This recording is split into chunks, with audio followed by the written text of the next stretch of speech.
Detective Brandon Klein. Brandon, why don't you just look at this gentleman? Okay.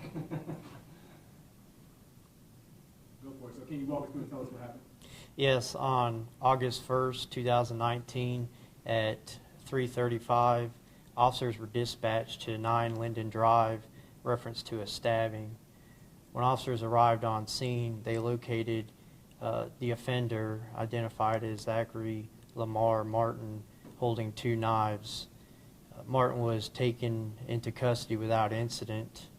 Officers also located another a victim who we are now able to identify as Stuart Lamar. Stuart in the bed with 2 apparent stab wounds to the back. During the investigation, officers determined that Martin had entered the residence through a back window in the basement. After he entered, he got zip ties and 2 knives and approached another victim that was downstairs sleeping.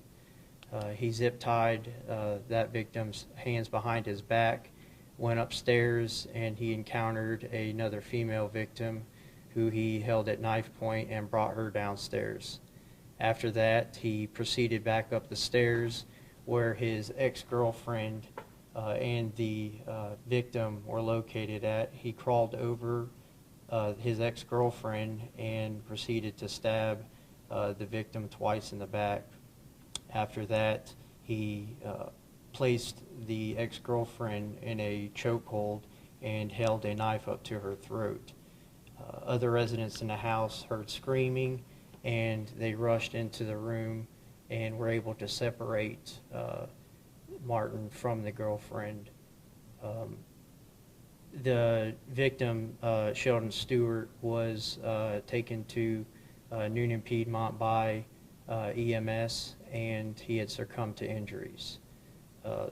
Martin is going to be charged with murder, kidnapping, home invasion, and multiple other charges. What's the relationship between the suspect and the man who died? They are half brothers. Do you know of any problems between them prior to this? Any ever responded to that residence before? Not that we know of right now. And just to be clear, I guess including the suspect, are we talking 4 adults in the house involved in this? Yes, there was 3 adults and 3 juveniles. Actually, there was 4 adults and 3 juveniles, I believe. 4 including the suspect? He would have, I think, made 5. Yeah. Made 5.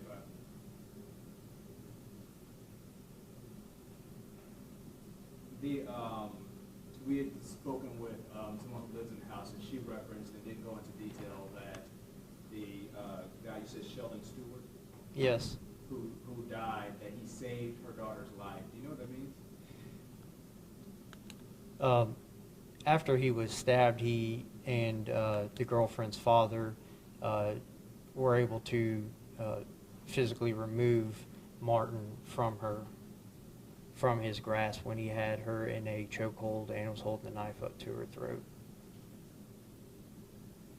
When officers arrived, what was the scene? Did he offer any resistance? Did he say anything? Suspect. When officers arrived on scene, Martin was holding 2 knives in his hand, still in the bedroom of where the stabbing had taken place. He was arrested without incident, dropped the knife, and was taken into custody. Do you know anything about his criminal history, if he has one? I do not know that right now. Okay. And when he was taken into custody, did the investigator say if he said anything? Was he remorseful? No. Okay. The victim, was he a permanent resident there or what? No, he was not a permanent resident. He would spend the night occasionally. Okay. And do we know the relationship between the victim and the ex-girlfriend? They were currently dating for about a month or two. Do we know how long the ex-girlfriend and the suspect have been together? They had been together for about 2 years, over 2 years. And do we have any idea, like, if they'd recently broken up or anything like that? They had broken up about 2 months ago. Yeah, a lot of that stuff is still under Yeah. preliminary investigation, so All right. we don't know a lot of good answers for that yet. Okay. Thank you.